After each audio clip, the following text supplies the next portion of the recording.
सीधे आपको ले चलते हैं। मुख्यमंत्री योगी आदित्यनाथ प्रेस कॉन्फ्रेंस कर रहे हैं। प्रेस वार्ता में आपका स्वागत करता हूं।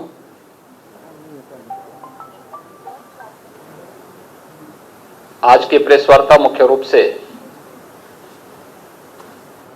कल देश की संसद में माननीय वित्त मंत्री जी के द्वारा वर्ष 2023-24 के लिए जो बजट प्रस्तुत किया गया था, उस बजट से संबंधित कुछ हाइलाइट्स, जो बजट की विशेषताएं हैं, राज्य की जनता उससे कैसे लाभान्वित होने जा रही है, इन्हीं सब मुद्दों को लेकर के यह विशेष प्रेस वार्ता आज यहां पर मैंने आहूत की है। जैसा कि आप जानते हैं, कल केंद्रीय वित्त मंत्री जी ने अमृतकाल का एक पहला बजट प्रस्तुत किया है। इस देश ने 2022 में अपनी आजादी का अमृत महोत्सव मनाया है और आदरणीय प्रधानमंत्री जी ने देश की आजादी के शताब्दी महोत्सव तक इस 25 वर्ष के कालखंड को अमृत काल के रूप में संबोधित करते हुए अमृत काल की और आजादी के शताब्दी महोत्सव के वर्ष में हम कैसा भारत चाहते हैं, उससे पूरे देशवासियों को जोड़ने का आह्वान किया था। कालखंड को अमृत काल के रूप में संबोधित करते हुए अमृत काल की और आजादी के शताब्दी महोत्सव के वर्ष में हम कैसा भारत चाहते हैं, उससे पूरे देशवासियों को जोड़ने का आह्वान किया था। और आजादी के अमृत महोत्सव के मुख्य महोत्सव में आदरणीय प्रधानमंत्री जी ने देश को पंच प्रण से जोड़ने की बात की थी। पंच प्रण में एक प्रण विकसित भारत के निर्माण का भी है और अमृत काल का ये पहला बजट उस विकसित भारत की परिकल्पना को साकार करने वाला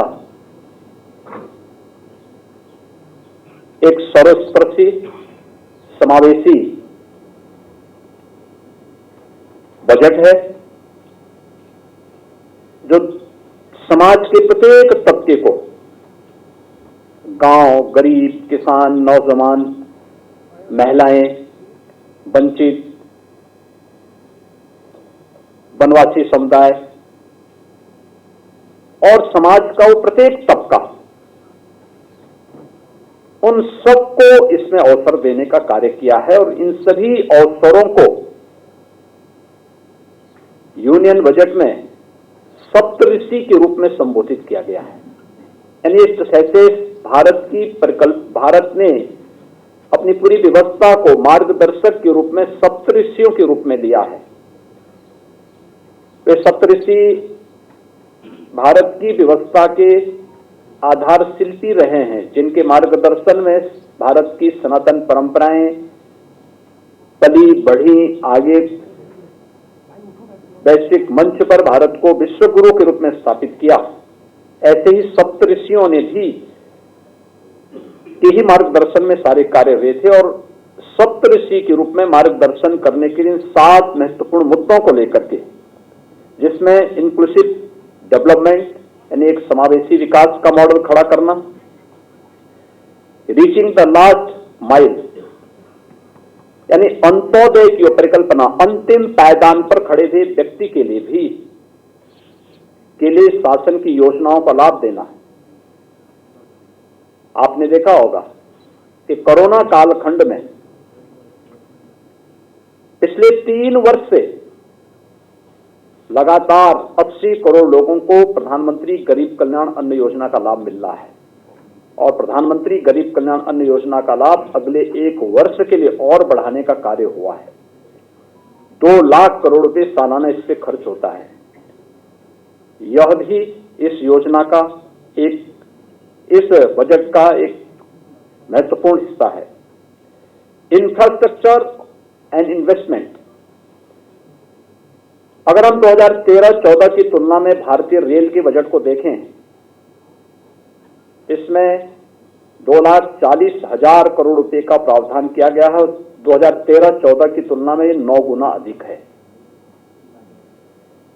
हाईवेज के बारे में देखेंगे तो एक बड़ा इंफ्रास्ट्रक्चर डेवलपमेंट के लिए 50 नए एयरपोर्ट, हेलीपोर्ट, वाटरवेज आदि के लिए भी प्रावधान किया गया है और इसका सर्वाधिक लाभ उत्तर प्रदेश लेने जा रहा है, क्योंकि उत्तर प्रदेश के पास सबसे बड़ा रेल नेटवर्क, देश का सबसे बड़ा रेल नेटवर्क हमारे पास है।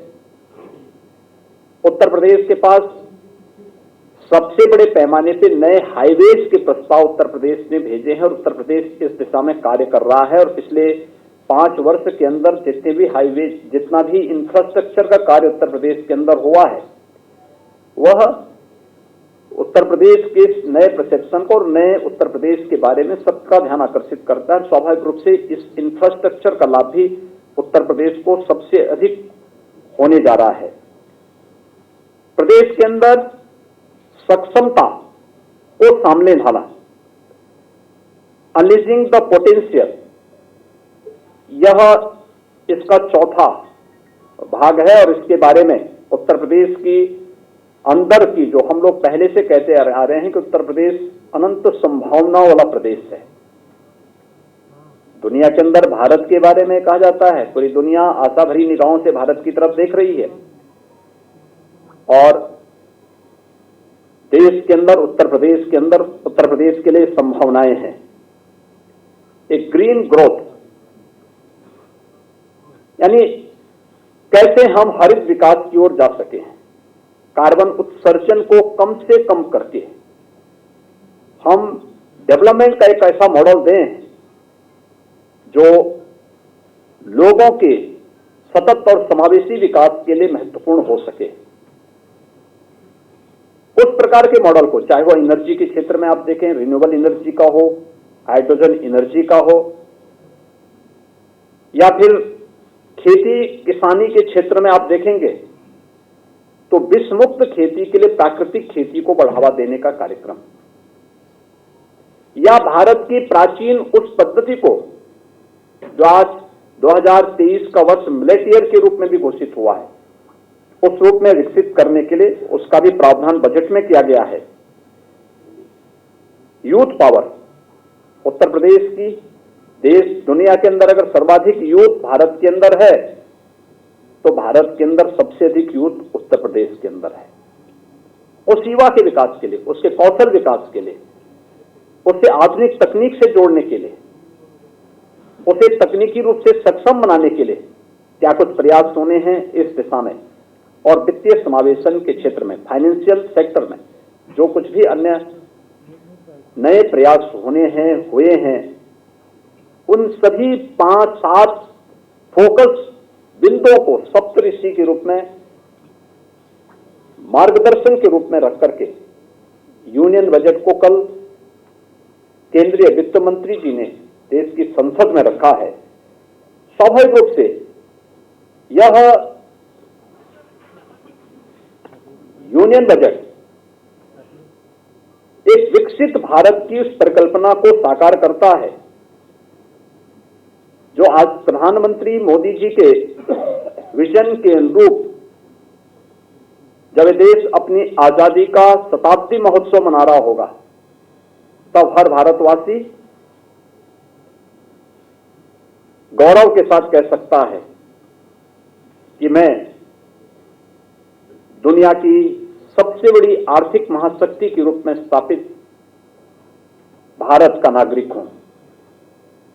दुनिया के सामने भारत की जो पहचान थी, उस रूप में वह अपने आप को कह सकता है और इसलिए इस पूरे बजट के अंदर अगर आप देखेंगे तो सबसे महत्वपूर्ण बात है कि अगले 25 वर्ष का विजन इस पूरे बजट में छुपा हुआ है। दूसरा, ईज ऑफ लिविंग को और आसान बनाना, इस दिशा में भी अच्छे प्रयास हुए, इस पर जोर देने का कार्य हुआ है। बजट में भारत की आर्थिक विकास दर को 7% तक पहुंचाने के लक्ष्य के साथ कार्य करना। आज के दिन पर भारत की विकास दर दुनिया के अंदर बड़े देशों में सबसे तेज गति से चलने वाली अर्थव्यवस्था के रूप में है। विगत अगर हम लोग 9 वर्षों की इस गति को देखें तो भारत के अंदर पर कैपिटा इनकम दोगुने से अधिक हुई है। भारत दुनिया के अंदर सबसे बड़ी अर्थव्यवस्था के रूप में आगे बढ़ रहा है। आज भारत दुनिया की 5वीं बड़ी अर्थव्यवस्था के रूप में स्थापित हो चुका है और यूनियन बजट में इन सभी बातों को ध्यान में रख करके कार्य किया गया है। अंत्योदय के लक्ष्य को ध्यान में रख करके प्रधानमंत्री गरीब कल्याण अन्न योजना का लाभ देश के अंदर अगर 80 करोड़ लोग ले रहे हैं तो उसका भी सर्वाधिक लाभ उत्तर प्रदेश के लोगों को मिल रहा है। इसमें 15 करोड़ लोग उत्तर प्रदेश के अंदर इस योजना के साथ जुड़े हुए हैं। प्रधानमंत्री आवास योजना, इसके बजट में काफी वृद्धि हुई है। पिछले 6 वर्षों के अंदर उत्तर प्रदेश को 45.5 लाख से अधिक प्रधानमंत्री आवास योजना के आवास उपलब्ध हुए हैं और अभी हाल ही में उत्तर प्रदेश को प्रधानमंत्री आवास योजना के अंदर 10 लाख नए आवास उपलब्ध हुए हैं और मेरा अनुमान है कि जो शेष 4 लाख लोग अभी तक इस आवास से वंचित थे, यूनियन बजट में उनके लिए भी आवास का प्रावधान हो गया है। उत्तर प्रदेश पूरी तरह से सैचुरेट होगा और प्रधानमंत्री आवास योजना का लाभ उत्तर प्रदेश के उस हर व्यक्ति को जो शेष सूची 2012 में उस सूची के अंदर था, वह हर व्यक्ति उत्तर प्रदेश के अंदर प्रधानमंत्री आवास योजना से पूरी तरह से सैचुरेट हो जाएगा। इसमें भी काफी बड़ी योजना यानी लगभग 69,000 करोड़ रुपए का प्रस्ताव किया गया है। 66% की बढ़ोतरी केवल पीएम आवास योजना के अंतर्गत ईज ऑफ लिविंग के लक्ष्य को ध्यान में रख करके इस कार्यक्रम को आगे बढ़ाने का कार्य हुआ है। 25 करोड़ की आबादी देश की उत्तर प्रदेश में निवास करती है। पिछले बजट में 2014-15 का जो पहला बजट प्रस्तुत हुआ था, प्रधानमंत्री जी ने उस समय देश के सामने एक विजन रखा था हेल्थ इंफ्रास्ट्रक्चर के लिए। उत्तर प्रदेश को इसके तहत 28 मेडिकल कॉलेज उपलब्ध हुए और इस बजट में देश के अंदर अगर उस स्कीम के अंतर्गत आप देखेंगे पूरे देश के अंदर 157 नए मेडिकल कॉलेज बने थे। उत्तर प्रदेश को 28 मेडिकल कॉलेज मिले। 28 मेडिकल कॉलेज और कुछ राज्य शासन ने अपने स्तर पर बना रही थी। इन सबको लेकर के लगभग हम लोग पिछले 6 वर्ष के अंदर प्रदेश के अंदर हम लोगों ने लगभग 35 मेडिकल कॉलेजेस पे हम कार्य कर रहे हैं। अब 1 डिस्ट्रिक्ट 1 मेडिकल कॉलेज की ओर जब उत्तर प्रदेश बढ़ रहा है तो हम सब आभारी हैं कि हेल्थ सेक्टर का जो बैकबोन है नर्सिंग और पैरामेडिकल, इसमें हमें 28 नए नर्सिंग कॉलेजेस मिल जाएंगे। ये 28 नए मेडिकल कॉलेज यानी इन 28 जो मेडिकल कॉलेजेस मिले थे उनके साथ साथ एक नर्सिंग कॉलेज भी हमें उपलब्ध होगा। तो उत्तर प्रदेश के वे सभी क्षेत्र जहां इससे लाभान्वित होंगे, वहीं खासतौर पर नर्सिंग और पैरामेडिकल के क्षेत्र में जो हमारा युवा है, जो बालिकाएं हैं, इन सबको 100% प्लेसमेंट की गारंटी भी उसमें उपलब्ध हो जाएगी। और ये एक ऐसा सेक्टर है जहां पर प्लेसमेंट की गारंटी भी देता है और एक सिक्योरिटी की गारंटी भी देता है। यह सेक्टर में हमें एक उत्तर प्रदेश को 28 नए नर्सिंग कॉलेज इस व्यवस्था के अंतर्गत प्राप्त होने वाले हैं। प्रदेश के अंदर पिछले 6 वर्ष के अंदर जो हम लोगों ने कृषि के क्षेत्र में, डेयरी और मत्स्य के क्षेत्र में जो कार्य किया है, उत्तर प्रदेश खाद्यान्न उत्पादन में आज नंबर 1 पर है। उत्तर प्रदेश गन्ना उत्पादन आज में आज नंबर 1 पर है। इथेनॉल उत्पादन में नंबर 1 पर है। दुग्ध उत्पादन में नंबर 1 पर है। और इन्हीं संभावनाओं को आगे बढ़ाने के लिए ढेर सारे प्रावधान किए गए। खासतौर पर मैं बार बार इस बात को कहता हूं कि हमने प्रदेश की कृषि विकास दर को 5.5% से बढ़ा करके लगभग 8.5% तक ले जाने में हम सफल हुए। कोरोना कालखंड में एकमात्र सेक्टर ऐसा था जिसकी ग्रोथ रेट डाउन यानी रहने की बजाय वह स्थिर रहा या उसमें थोड़ी बहुत बढ़ोतरी रही और वह कहीं भी धोखा नहीं दी। एग्रीकल्चर के फील्ड में हमारे पास वो संभावना है और मैं मानता हूं उत्तर प्रदेश के अंदर, यद्यपि उत्तर प्रदेश में हमारे अन्नदाता किसानों ने अपनी मेहनत से, अपने पुरुषार्थ से और विगत 8-9 वर्षों के अंदर केंद्र सरकार के द्वारा मिले प्रोत्साहन के कारण बहुत कुछ अच्छा किया, लेकिन इसमें बहुत अच्छा करने की गुंजाइश अभी है, क्योंकि देश की सबसे अच्छी फर्टिलाइजर लैंड हमारे पास है, सबसे अच्छा जल संसाधन हमारे पास है और उस जल संसाधन के बल पर ही पिछले 6 वर्ष के अंदर हम लोगों ने लगभग 23 लाख हेक्टेयर भूमि को अतिरिक्त जल की सिंचाई की सुविधा उपलब्ध करवाई। पहली बार देश के अंदर 12 करोड़ किसानों को और प्रदेश के अंदर 2 करोड़ 60 लाख किसानों को प्रधानमंत्री किसान सम्मान निधि का लाभ भी प्राप्त हुआ।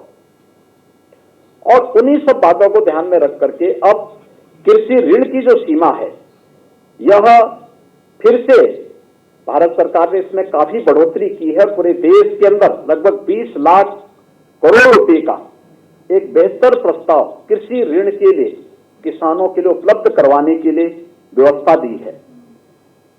एग्रीकल्चर के फील्ड में, एग्रीकल्चर के क्षेत्र में बहुत सारी अन्य संभावनाओं को भी आगे बढ़ाने के लिए, जिसमें इनोवेशन हो, तो रिसर्च को बढ़ावा देने के लिए इसमें बहुत सारी नई स्कीम की घोषणा भी इसमें की गई है। डेयरी सेक्टर में उत्तर प्रदेश के अंदर ढेर सारी संभावनाएं हैं, उन सबको भी बढ़ाने का कार्य किया गया है। और मिशन शक्ति का कार्यक्रम खासतौर पर महिलाओं के लिए जो एक मॉडल दिया गया है, महिला सम्मान विकास पत्र जारी करने का जो कार्य किया गया है, इसमें काफी अच्छे प्रस्ताव हैं। वरिष्ठ नागरिकों के लिए सेविंग अकाउंट की राशि भी 4.5 लाख से बढ़ाकर के 9 लाख रुपए करने, प्रदेश के अंदर ग्रामीण क्षेत्र के विकास के लिए, खासतौर पर अगर हम बात करते हैं ग्रामीण क्षेत्र के लिए, देश में नीति आयोग ने 2018-19 में 112 एस्पिरेशनल डिस्ट्रिक्ट घोषित किए थे, जिसमें से 8 यूपी के थे। इसके लिए कुछ पैरामीटर तय किए गए थे। शिक्षा था, स्वास्थ्य था, कृषि और जल संसाधन था, रोजगार और स्किल डेवलपमेंट था, फाइनेंशियल इंक्लूजन था। ये 6 पैरामीटर को लेकर के भारत सरकार ने, नीति आयोग ने जो देश के अंदर पैरामीटर तय किए थे, उत्तर प्रदेश के 8 जनपद, सभी की स्थिति बहुत खराब स्थिति में थी। और मुझे बताते हुए प्रसन्नता है कि पिछले 3 वर्ष के अंदर जो प्रयास प्रारंभ हुए, नीति आयोग ने और अन्य केंद्रीय संस्थाओं ने, मंत्रालयों ने इसमें स्टेट गवर्नमेंट को भरपूर मदद की और आज मुझे बताते हुए प्रसन्नता है कि देश के अंदर इन सभी जो 112 एस्पिरेशनल डिस्ट्रिक्ट को एक सामान्य डिस्ट्रिक्ट के रूप में आगे बढ़ाने में, वहां विकास की सभी योजनाओं को प्रभावी ढंग से लागू करने के लिए जो सबसे अच्छे कार्य हुए हैं, देश के अंदर टॉप 10 में यूपी के 5 जनपद हैं, टॉप 20 में यूपी के सभी 20 जनपद हैं, जो सभी 8 के 8 जनपद टॉप 20 में आए हैं।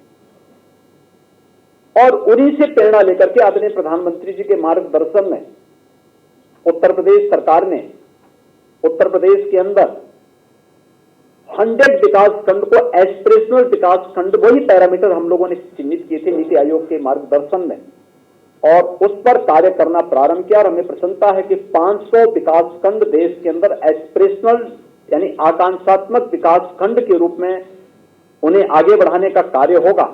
और उत्तर प्रदेश के 100 विकास खंड पे इस पे ऑलरेडी कार्य प्रारंभ भी हो चुका है और इसका लाभ भी उत्तर प्रदेश को मिलेगा। जिस दिन ये 100 विकास खंड सामान्य विकास खंड की तर्ज पर विकास की मुख्य धारा के साथ जुड़ेंगे, उत्तर प्रदेश के ग्रामीण क्षेत्र में आमूलचूल परिवर्तन होता हुआ दिखाई देगा। और यह इसकी भी व्यवस्था इसमें की गई है। प्रदेश के अंदर अन्य जो कार्यक्रम प्रारंभ होने हैं, जिसमें शिक्षा के क्षेत्र में खासतौर पर बच्चों के लिए, स्कूली शिक्षा के लिए, किशोरों के लिए नेशनल डिजिटल लाइब्रेरी की व्यवस्था और लाइब्रेरी स्थापित करने के लिए भी तमाम प्रकार के प्रावधान बजट में किए गए हैं। उसका लाभ भी उत्तर प्रदेश को प्राप्त होगा, क्योंकि अगर हम बेसिक एजुकेशन में ही देखेंगे तो शासन के द्वारा संचालित बेसिक शिक्षा के हमारे विद्यालयों में, हमारे पास बेसिक शिक्षा में 1,91,00,000 बच्चे हैं।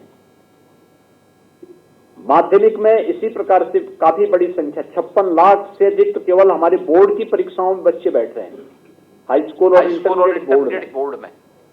हायर एजुकेशन में भी बड़ी संख्या यूपी के अंदर है। और हायर एजुकेशन से जुड़े हुए 2 करोड़ बच्चों को वर्तमान में हम लोग तकनीकी दृष्टि से सक्षम बनाने के लिए टैबलेट, बहुत बार लापरवाही के कारण बहुत सारे लोगों को अपनी जान गंवानी होती थी। यह एक स्वागत का लाभ भी उत्तर प्रदेश के बच्चों को काफी बड़े पैमाने पर प्राप्त होगा। प्रदेश के अंदर सीवर सफाई का कार्य ये अब मैनुअली न हो, बल्कि 100% मशीनीकृत हो, मशीनों से हो। बड़े पैमाने पर इसमें मौतें होती थी। बहुत बार लापरवाही के कारण बहुत सारे लोगों को अपनी जान गंवानी होती थी। यह एक स्वागत योग्य कदम है और सफाई कर्मियों की सुरक्षा के लिए एक कवच का काम करेगा। 5G सर्विस को डेवलप करने के लिए देश के अंदर 100 लैब्स की स्थापना, यानी हमारे जो इंजीनियरिंग टेक्निकल यूनिवर्सिटीज हैं, इंजीनियरिंग जो कॉलेजेज हैं, अन्य टेक्निकल इंस्टीट्यूशंस हैं, इनमें इस लैब्स को स्थापित करने के साथ साथ ढेर सारी रोजगार की संभावनाओं को भी आगे बढ़ाने में वहां मदद मिलेगी। और साथ साथ आर्टिफिशियल इंटेलिजेंस के 3 सेंटर ऑफ एक्सेलेंस देश के अंदर स्थापित होने हैं। इन सभी कार्यक्रमों को आगे बढ़ाने के लिए खासतौर पर इसमें एग्रीकल्चर के फील्ड में क्या कुछ हो रहा है, तो लखनऊ का AKTU या आचार्य नरेंद्र देव कृषि विश्वविद्यालय अयोध्या, इन सब को लेकर के भी हम लोगों ने अपने कार्यक्रम को आगे बढ़ाना प्रारंभ किया है। पर्यटन विकास की जो संभावनाएं हैं, इसको मिशन मोड पर लेकर के सर्विस सेक्टर में अनेक संभावनाएं हैं और उत्तर प्रदेश ने पिछले 6 वर्ष के अंदर इन संभावनाओं को देखा है।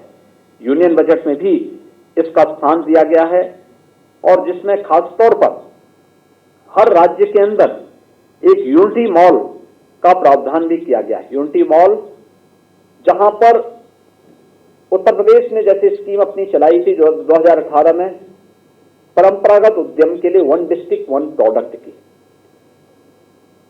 अपने प्रोडक्ट को तो हम करेंगे ही करेंगे, पूरे देश भर के ऐसे ही ODOP से जुड़े हुए प्रोडक्ट को डिस्प्ले करना, उसकी ऑनलाइन सेल करना, ये सभी सुविधाएं वहां एक जगह उपलब्ध हो पाएंगी। इसके लिए भारत सरकार मदद करने जा रही है और इसको लेकर के भी यह एक परंपरागत उद्यम को बढ़ावा देने और MSME सेक्टर के लिए बहुत अच्छी प्रोत्साहन की प्रोत्साहन का एक वो वहां पर प्राप्त उसका लाभ प्राप्त होगा।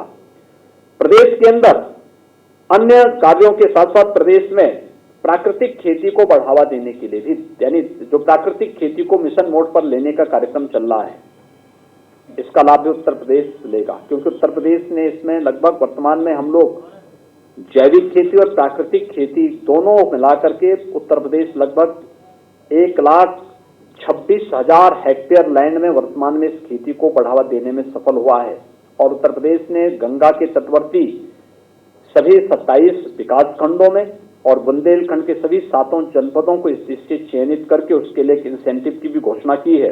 इसमें एग्रीकल्चर के साथ साथ हॉर्टिकल्चर को और वहां पे अन्य कार्यक्रमों को भी आगे बढ़ाने का हमने निर्णय लिया है कि एक विश्व मुक्त खेती को हम बढ़ावा देने का कार्य करेंगे।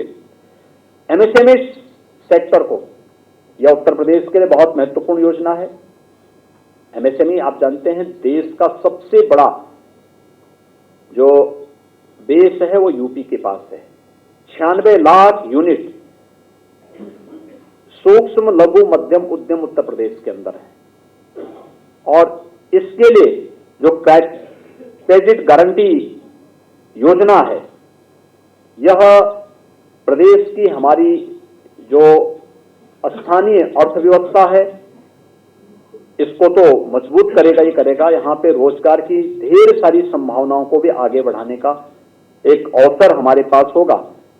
ये सभी चीजें हमारे पास उत्तर प्रदेश के अंदर, इन सभी योजनाओं को उत्तर प्रदेश को जोड़ने का एक अवसर प्राप्त होगा। उत्तर प्रदेश की परंपरागत उद्यम को आगे बढ़ाने या उत्तर प्रदेश के अंदर एक स्कीम जिसको हम आज के दिन पर हम लोगों ने विश्वकर्मा श्रम सम्मान योजना के रूप में कहा था, अपने परंपरागत शिल्पकारों को, कारीगरों को प्रोत्साहित करने की स्कीम स्टेट गवर्नमेंट चला रही थी। मुझे प्रसन्नता है कि अब ये पीएम स्कीम के अंतर्गत, पीएम विश्वकर्मा सम्मान योजना के अंतर्गत ये स्कीम आगे बढ़ेगी। हमने 16 अलग अलग कैटेगरी को इसके अंतर्गत चिन्हित किया था। उनको हम लाते थे, उनकी ट्रेनिंग के कार्यक्रम के साथ जोड़ते थे। ट्रेनिंग के दौरान उनको एक निश्चित मानदेय देते थे।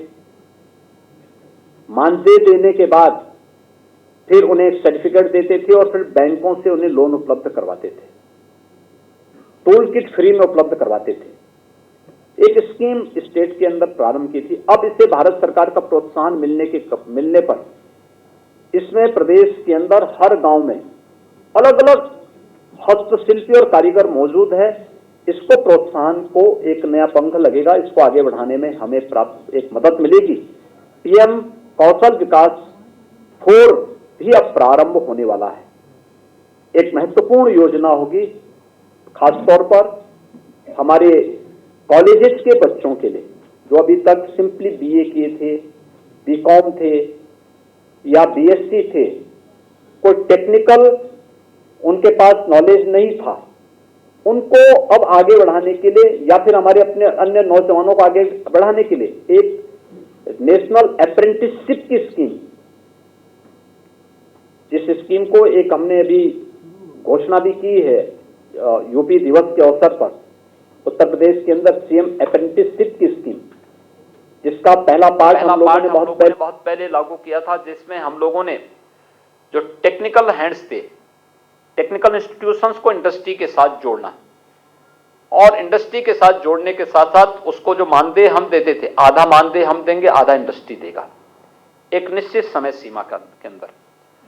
अब इस स्कीम के अंतर्गत भी एक भारत सरकार ने एक बड़ी योजना पीएम या नेशनल अप्रेंटिसशिप स्कीम के अंतर्गत लेने का कार्य किया है और लाखों नौजवानों को इसके जुड़ने का अवसर प्राप्त होगा। स्वाभाविक रूप से सबसे अधिक यूथ यूपी के अंदर है, यूपी के नौजवानों को इसका लाभ प्राप्त होगा और उत्तर प्रदेश के अंदर इससे काफी बड़े पैमाने पर नौजवानों को आगे बढ़ने का अवसर प्राप्त होगा। हमारा अनुमान है कि इन सभी स्कीम के अंतर्गत देश के अंदर 47 लाख यूथ अगले 3 वर्ष के अंतर्गत इस स्कीम के साथ जुड़ करके इससे लाभान्वित होने का कार्य करेंगे। अगर आप देखेंगे कि पूरे यूनियन बजट के अंदर यूपी का जो शेयर है, यह जो पहले 22-23 में हमें 1,46,000 करोड़ रुपए का प्राप्त हुआ था, इस नए यूनियन बजट में अब ये हमारा यूपी का जो शेयर होगा 1,83,000 करोड़ रुपए का उत्तर प्रदेश को प्राप्त होगा। और उत्तर प्रदेश स्वाभाविक रूप से जिस विकास की गति से आगे बढ़ रहा है, यह उत्तर प्रदेश के विकास को नया पंख लगाने और उत्तर प्रदेश की 25 करोड़ जनता को इन योजनाओं से आगे बढ़ाने में हमें यहां से इससे मदद मिलेगी। मैं आज के इस अवसर पर एक सर्वस्पर्शी, समावेशी और विकसित भारत की नींव डालने वाले बजट के लिए आदरणीय प्रधानमंत्री जी का और केंद्रीय वित्त मंत्री जी का हृदय से अभिनंदन करता हूं। और मुझे विश्वास है कि यह नए भारत का और एक विकसित भारत की जो परिकल्पना पंचप्रण में प्रधानमंत्री जी ने आजादी के अमृत महोत्सव के कार्यक्रम में देशवासियों को जो संकल्प के साथ जोड़ा था, उस संकल्प के साथ जुड़ते हुए हर भारतवासी और हर प्रदेशवासी उस विकसित भारत की परिकल्पना को साकार करने के लिए अपने अपने क्षेत्र में काम करना प्रारंभ करेगा, तो इस सचमुच यह बजट उन सभी आशा और आकांक्षाओं को एक नया पंख देने का कार्य भी करेगा। मैं इस अवसर पर एक बार फिर से एक लोक कल्याणकारी और समर्थ भारत की परिकल्पना को साकार करने वाले बजट के लिए आदरणीय प्रधानमंत्री जी का और एक जो मध्यम वर्ग के लिए जो अक्सर आती थी टैक्स, इनकम टैक्स की जो रिबेट की सीमा है वह 5 लाख से बढ़ा के 7 लाख करना, काफी बड़े पैमाने पे इसकी लोगों ने तारीफ की है, इसकी काफी सराहना हुई है। मध्यम वर्ग को भी इससे काफी लाभ मिला है। तो हर एक तबके को ध्यान में रख करके, जो मैंने पहले ही कहा कि सर्वस्पर्शी भी है और समावेशी भी है, लोक कल्याण को ध्यान में रख करके, लेकिन एक विकसित भारत की परिकल्पना को साकार करने वाला बजट है। इसके लिए मैं आदरणीय प्रधानमंत्री जी और केंद्रीय वित्त मंत्री जी का हृदय से अभिनंदन करता हूं और प्रदेशवासियों की ओर से आभार भी व्यक्त करता हूं। धन्यवाद जी।